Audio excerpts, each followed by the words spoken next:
In this video, we're going to be looking at the process of putting in some floors, maybe managing some materials, and just overall improving the overall appearance of the project. So if we go into 3D, hitting F3, see we have no floor at all. We're going to fix that right now.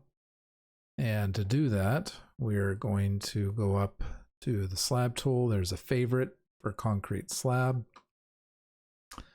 And I want to trace the walls. Now I really want our slab to be even with the plywood. This makes a better stucco slab transition, but you can see I can't magic wand over that edge. I can magic wand this edge. And once I get it in place, I can extend this out and that offsets it all the way around. And see that that works nicely. And when we go into 3D, it gives us a nice slab on grade. We've got the edge of the stucco hanging over, coming down real clean to the edge of the slab.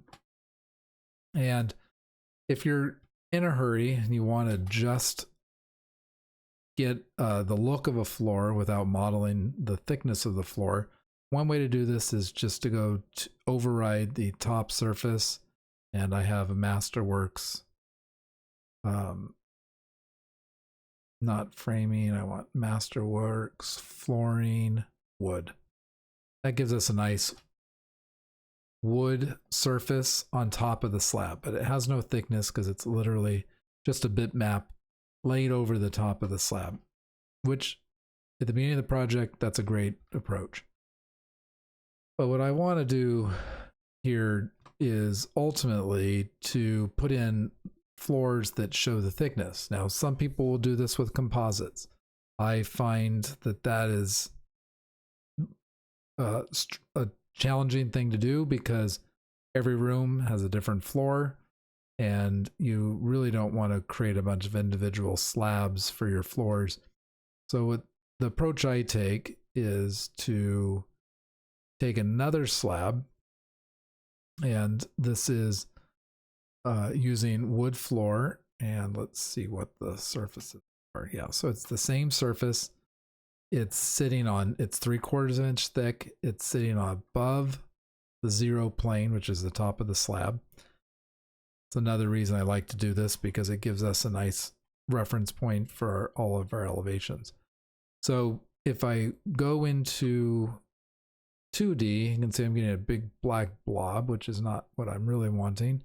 And that's because I have a cover fill on. If I take the color fill off, I'm just going to have an empty rectangle. I want to see a cover fill, but I don't want it to be vector image. I do have the option to use the vector image from the surface. Let me show you what that looks like.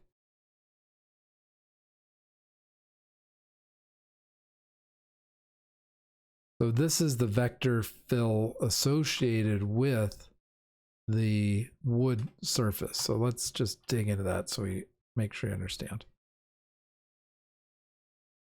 So if I hit 6, that brings up the project here with showing all the surfaces, the dialog. Here's our wood floor.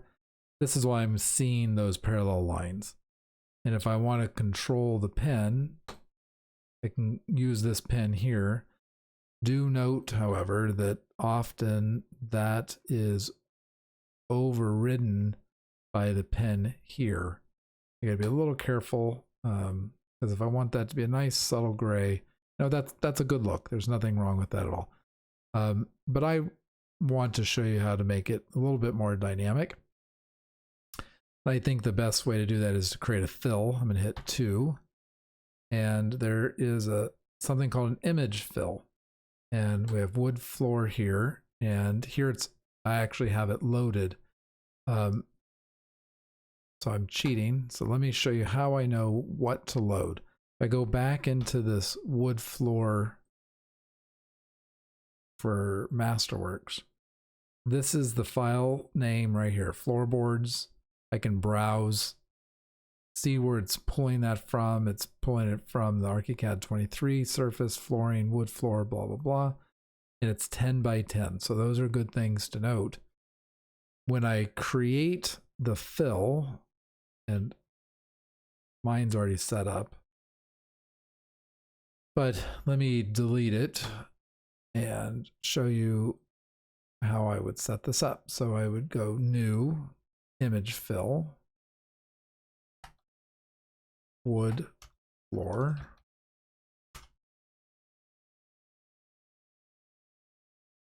I'm going to browse for that same surface.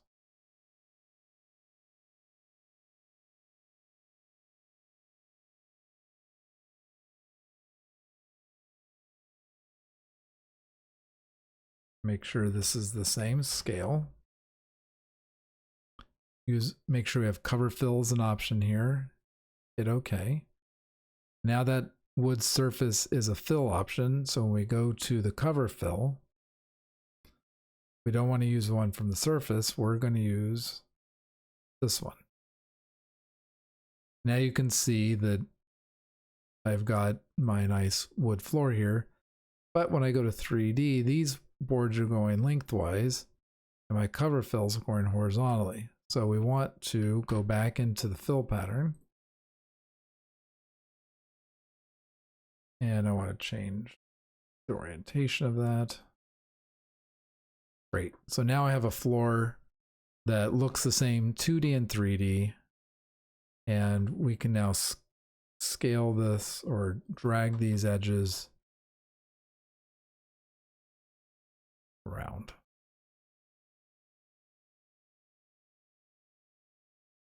And let's see what happens if we try the magic wand. I don't know how this is going to work. Looks like it's going to work pretty well.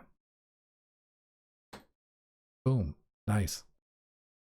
So that was a quick way to throw the floor down. And if the floor is consistent through the whole house, this is what you do. If we had toe kicks, we'd probably pull it out so it's not underneath the cabinets. If I wanted to go further into another room,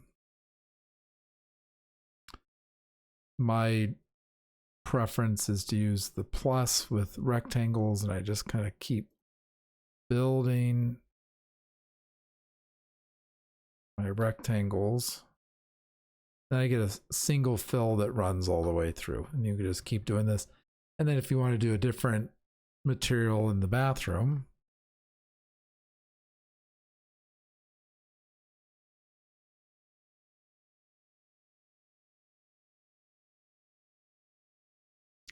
so instead of doing a wood floor, I'll set my building material to tiles.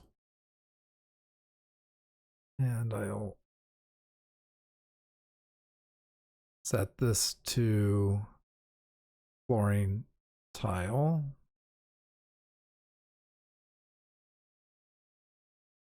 And remember, it's changing the 3D. Let's see here, but it's not changing the cover fill. So that cover fill, we would have to manually create a cover fill that's the same image and map it on so that the 2D and the 3D are synced. I wish that you could just click a button and make that happen without any effort, but fortunately ArchiCAD doesn't offer that at this point. But you can see in 2D, or in 3D rather, how nice this ends up working out. So our wood's going horizontally, and maybe I made a mistake here. Go back into 2D. Oh, I think I inadvertently made that mistake. I'm going to go back into my fill pattern, and it should have been 0 after all, but that gives you an idea of how to work with that. So that's how I deal with floors. So we got a basic slab, and then we started building floors. We showed how we could take the image fill and create a wonderful 2D drawing. And it's a great way a great workflow. One last thing before we drop off is to always pay attention that your furniture now needs to be 3/4 up above the floor. Now, a lot of the objects in our database are already set up 3/4 of an inch, anticipating this. But you know, you need to go back and kind of make sure you don't have your furniture blending down into the floor system.